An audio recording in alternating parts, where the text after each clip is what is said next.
কেমন আছেন সবাই? আশা করি আপনারা ভালো আছেন। 1997 সালে যশোরের লোক সমাজে আমার সাংবাদিকতার সূত্রপাত।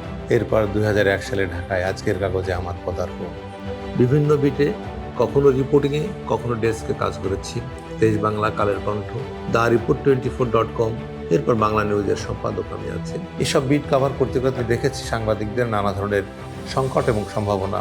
ঢাকা রিপোর্টার্স ইউনিটিতে নিয়মিত যাতায়াতের কারণে, নিয়মিত আড্ডার কারণে আমার পরম আত্মীয় পরিণত হয়েছেন আপনারা।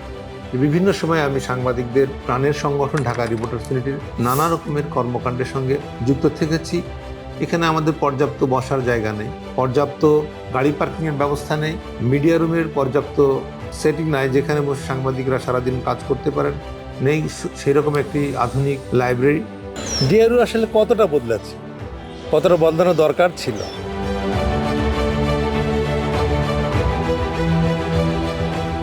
ঢাকা রিপোর্টার্স ইউনিটিকে একটি আধুনিক সুরম্য ভবনে রূপান্তরিত করার একটা প্রয়াস আমার রয়েছে।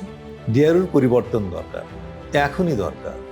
তাই আমি তৌহিদুল ইসলাম মিন্টু ঢাকা রিপোর্টার্স ইউনিটির সভাপতি পদে প্রার্থী হয়েছি। আমি সেই চেষ্টা চালিয়ে যাব এবং সফল হবে ইনশাল্লাহ, যদি আপনারা আমার পাশে থাকেন। আসছে 30শে নভেম্বর ঢাকা রিপোর্টার্স ইউনিটির ভোট। এটা ডিআরইউর সদস্যদের সুযোগ সুবিধা নিশ্চিতের লড়াই। আপনার একটি ভোট আনতে পারে ডিআরইউর অবকাঠামোগত উন্নয়নে গুরুত্বপূর্ণ ভূমিকা। আমি পরিকল্পনা নিয়ে এসেছি, কাজ করে এর প্রমাণ দিতে চাই। দেখা হবে 30শে নভেম্বর ডিআরইউর ভোটের মাঠে। ভোট দিন একবার, পাশে থাকবো বারবার।